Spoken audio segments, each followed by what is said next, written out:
It was a full moon winter's night. On this particular evening, my mom had tried to lay me down to sleep several times because I kept waking up due to my fever. I had shared rooms with two of my sisters, and my parents had the room across the hall from us. Now, this house was one that you can say really was haunted.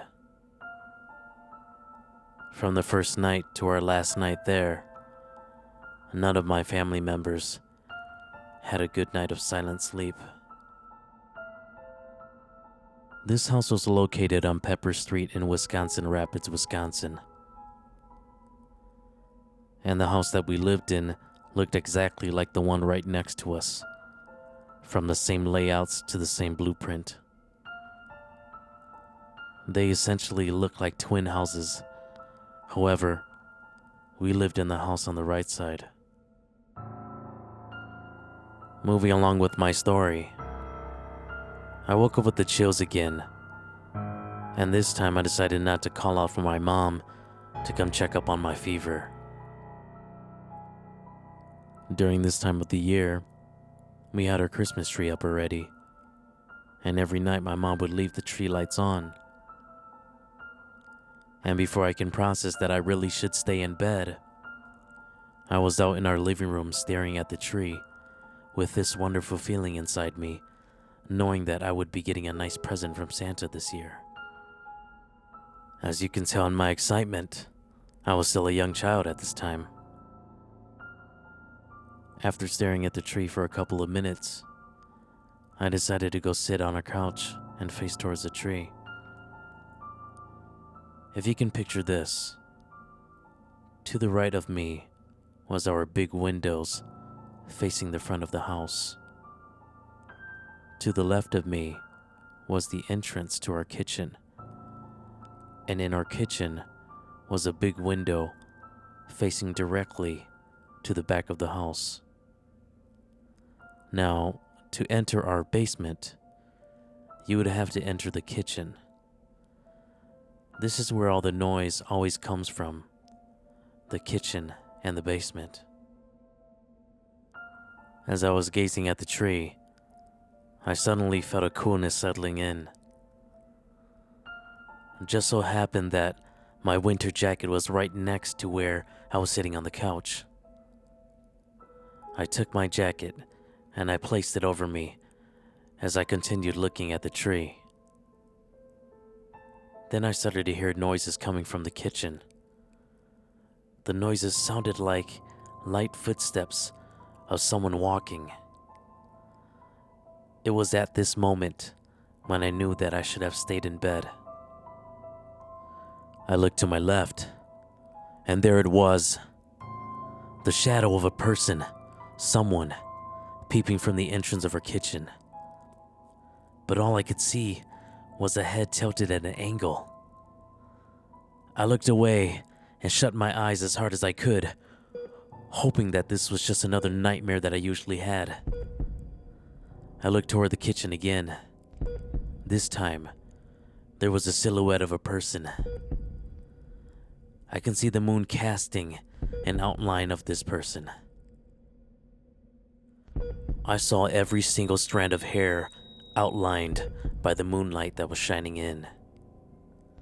I turned away again, praying that this was just a very bad night terror. I looked to my left again, and there it was, but this time, it was closer.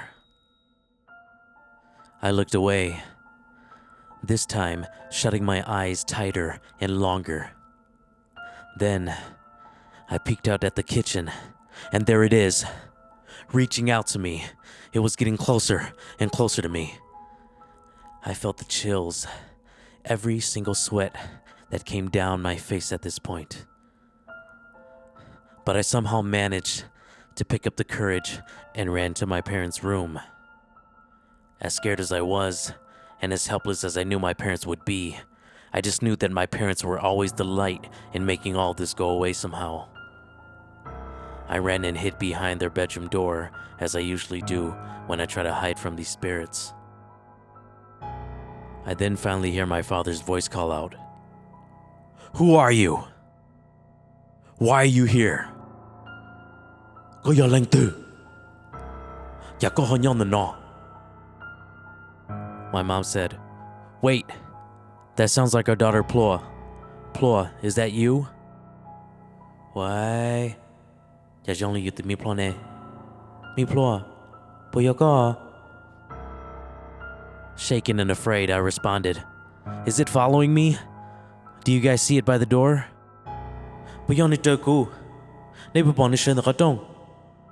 This is what the 5-year-old me said. My dad finally came running, and my mom ran towards the light switch.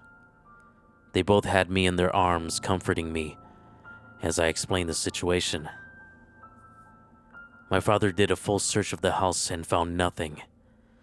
It wasn't until years later, when my siblings and I grew up, when my parents really told us that we were not the only ones experiencing these paranormal activities around the house. My oldest sibling and I was able to hear, see, and feel everything. But my parents and the other siblings were only able to hear and feel. This would later go on to explain why we never lived past a year in that house. To this day, I still remember this event like it just happened last night. And every day of my life since I can remember, I am able to see, feel, and hear these spirits. Some may tell me that I'm schizophrenic, and some may say that I have a gift of a shaman. And however you may want to view it, that's on you. All I know is that I know what I saw that night, and I know that I'm not crazy.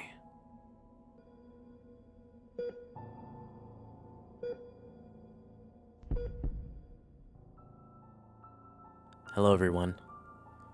Thank you so much for tuning in tonight to listen to this story. And just to let you guys know, this was a story that was submitted by one of my followers and subscribers by the name of Ploa. So Ploa, thank you for your story that you submitted over to me, and I hope to hear more from you. And for the rest of my followers, I hope that you guys continue to keep following me and to keep sharing my videos as well as liking and subscribing. And I also hope to hear stories from you guys as well. So please, if you have any stories that you would like to share with everyone else, please send all of those stories to the email address listed in the description box below. I hope to hear more from all of you, seeing as I'm still in the growing phase with my channel here, and I do believe that all of our stories should be told. And with that said, thank you again for stopping by. Have a good night.